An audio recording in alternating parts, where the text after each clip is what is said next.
2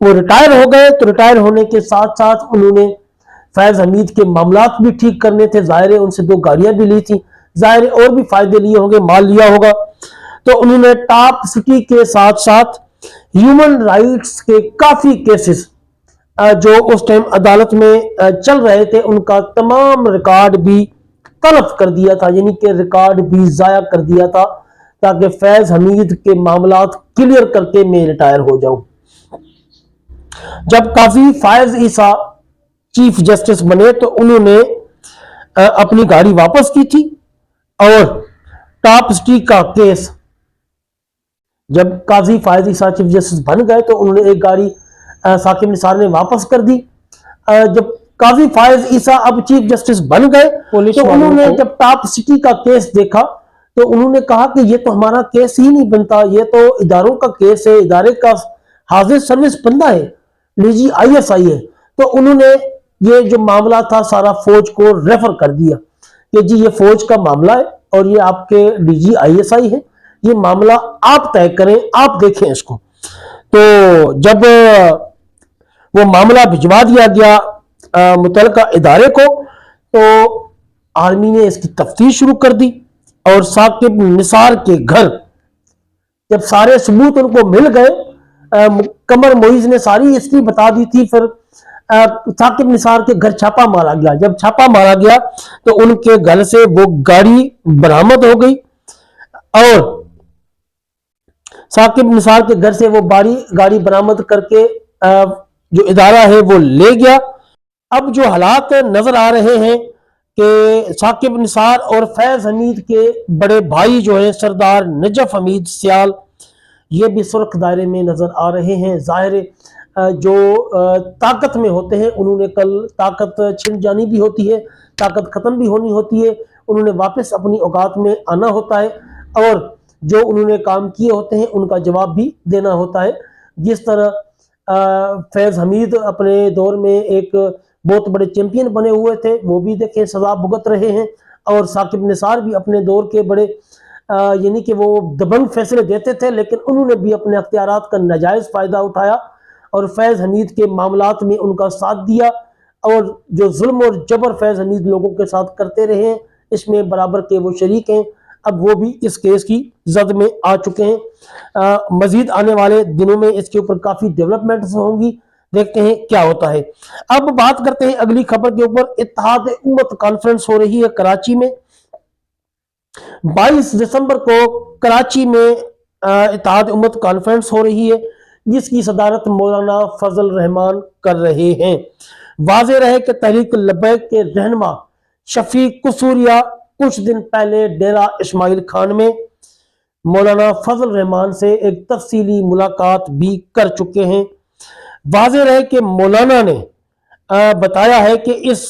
conference کا جو مقصد ہے، جو اس کا مین مقصد بتایا جا رہا ہے وہ یہ ہے کہ ملک میں اسلامی نظام لانے کے جو ہے اس کے اوپر بات چیت ہوگی، اور جو غیر شرعی کام ملک میں ہو رہے ہیں ان کے اوپر بھی بات چیت ہوگی، اور مسلم امہ کو یکجا کرنا یہ بھی اس کانفرنس کا مقصد ہوگا، اس کے اوپر بھی بات ہوگی۔ واضح رہے کہ اس کانفرنس کی دعوت تحریک لبیک پاکستان کو بھی باضابطہ طور پر دے دی گئی ہے۔ اب تحریک لبیک پاکستان کے پاس ایک سنہری موقع ہے کہ وہ اس کانفرنس میں جائیں اور مولانا فضل الرحمان کے ساتھ ایک لائحہ عمل طے کریں، ایک بات چیت کریں۔ مولانا فضل الرحمان جو ہے ان دنوں بہت ایکٹیو ہوتے جا رہے ہیں، کیونکہ انہوں نے اس حکومت کو گرانا ہے، اور اس حکومت کو گرانے کے لیے ان کو سپورٹ چاہیے۔ کل ان کی ملاقات اسد قیصر جو PTI کے رہنما ہیں، سابق اسپیکر بھی ہیں، ان کے ساتھ بھی ہو چکی ہے۔ مولانا فضل الرحمان ایک بہت بڑا اتحاد بنا کر ایک احتجاج کی کال دیں گے، اور اس ملک میں جو یہ رجیم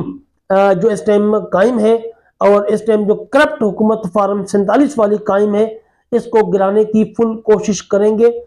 اور اس کا فائدہ تحریک لبیک پاکستان کو بھی ہوگا۔ یقیناً وہ بات چیت کا دور شروع ہوگا تو باتیں بھی نکلیں گی اور باتیں طے بھی ہوں گی۔ جو اس ٹائم تحریک لبیک پاکستان کے اوپر کالعدم کا ٹیگ لگا ہوا ہے، یقیناً اگر یہ مولانا کے ساتھ اس احتجاج میں شامل ہو جاتے ہیں، اس کانفرنس میں جاتے ہیں اور ایک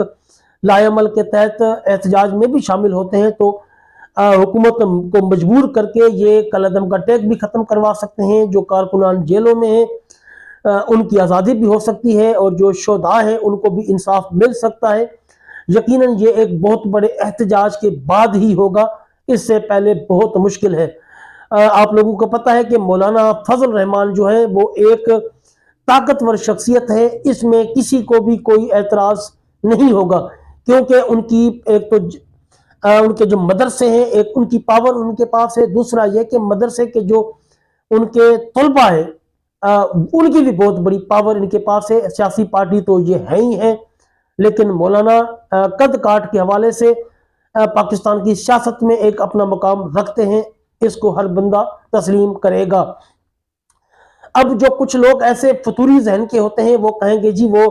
مولانا صاحب تو مسلک کے دیوبند سے ہیں اور تحریک لبیک پاکستان